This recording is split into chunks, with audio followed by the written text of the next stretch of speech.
2 दिवसात त्याच्यामध्ये इतकी घडामोड झाली की त्या घडामोडीमध्ये संधीच आली नाही मला बोलायची. कारण मी ज्या वेळेला याची पूर्ण माहिती घेतली त्यावेळेला पूर्णपणे जे कुलमुक्तार पत्र दिलं होतं ज्या तेजवानी मॅडम कोण होत्या तेच बोगस होतं. कारण जी जमीन त्यांच्या नावाच नाही आणि जर जावा असती तर मग तिला परस्पर कुलमुक्तार पत्र देता येत नाही, कारण 7/12च नाही. म्हणजे आपण म्हणतो की जे मूळ कागदावर नावच नाही यांची आणि मग इथं ना यावर झाला म्हणजे ही सगळी सिस्टीम चुकीची. आणि त्याच्यामध्ये मुख्यमंत्र्यांनी लगेच ताबडतोब त्याच्यामध्ये ऍक्शन घेऊन 2-3 लोकांवर गुन्हे दाखल केले. त्यात 5 पॉवर आता का ठेवले हे बी लक्षात येत नाही. पण काल मी दादांच्या पार्थ पवारांवर पण या संबंधित गुन्हा दाखल व्हायला पाहिजे. नाही का नाही हे सगळं बोलणार आहे. तर ह्याच्यामध्ये काल दादांनी काहीतरी म्हटले की आम्ही व्यवहार रद्द करतो. पण हा व्यवहार रद्द करण्यापूर्वी आता ज्या पद्धतीने जैन बोर्डिंगचा जो विषय झाला तो बी एक कांड होता आणि हा एक कांड आहे. दोन्ही कांड सारखे आहेत. पण ह्याच्यामध्ये पोलीस ऍक्शन झाली, जैन मंदिरमध्ये पोलीस ऍक्शन नाही झाली. म्हणजे ह्याच्यामध्ये लपवाछपीचा धंदा आहे. आणि मग जर ह्याच्यामध्ये दादांचा मुलगा होता तर तिथे मग खासदार त्याच्यामध्ये होतेच आणि त्यांचेच बगल बच्चे सगळे होते. मग एकाला एक न्याय एकाला एक न्याय असं नाही होऊ शकत. आणि मग होणार असेल तर सगळ्यांना सरसकट न्याय झाला पाहिजे. आणि जर दादांच्या मुलावर तो गुन्हा दाखलच झाला पाहिजे. शेवटी चुकीचं केलं, चुकीला माफी नाही. पण त्याच्यामध्ये ही महारत्नाची जमीन शासनाने ताब्यात घेतली, मग ते लोकांची पूर्वीची नाव होती त्यांच्या वारसांनी कुलमुक्तार पत्र दिलं. ज्या सुरुवातीला पहिलं कुलमुक्तार पत्र जे दिलंय आणि त्याचा जो व्यवहार झाला ह्याच्यामध्ये रजिस्टर आणि सरकारी यंत्रणा ह्याच्यामध्ये माती खाती.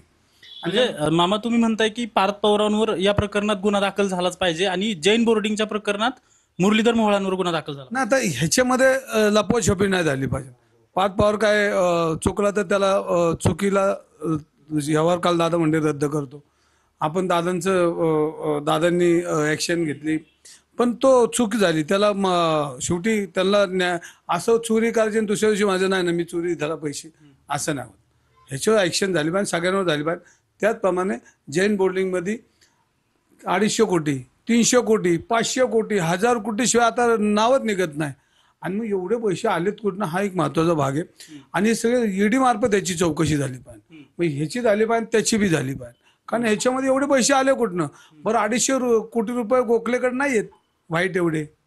मग बुलढाणा बँकेने दिले, मग बुलढाणा बँकेचे भरले. अरे हे व्यवहार झाला कसा, ह्याची मुळापर्यंत कोण जाणार आहे. मामा हा जो व्यवहार आहे महारत्नाचा जो व्यवहार आहे त्यामध्ये फक्त 500 रुपये मुद्रांक शुल्क भरलं गेलं. जवळपास आता 42 कोटी मुद्रांक शुल्क भरा असं पत्र दिलंय दोन्ही पार्ट्यांना मुद्रांक शुल्क विभागाने. मग हे कुणाच्या आशीर्वादानं होतंय. हो याच्यामध्ये सगळं बोगस आहे. कारण सामान्य माणसाला साधे व्यवहार करायचं म्हणलं तर सगळे रेशन कार्ड मिळत नाही सामान्य माणसाला. तेवढे मोठे सगळ्यामध्ये यांचं 500 रुपयात व्यवहार होत आहेत. नाही हे सगळं यंत्रणा बघा, ही यंत्रणा सगळी बोगस आहे, माती खाती. तुम्हाला वाटतं का अजित पवारांचा याच्यात सहभाग असेल. कारण अजित पवारांच्या सहभागाशिवाय एवढं होऊ शकत नाही. दादांचा मुलगा आहे आणि शेवटी तो गेला ते दादांचा मुलगा म्हणून त्याच्याकडे बघितलं जातं आणि ते शेवटी वडिलांची पॉवर मुलगा वापरतो, त्यात काय प्रश्नच नाही.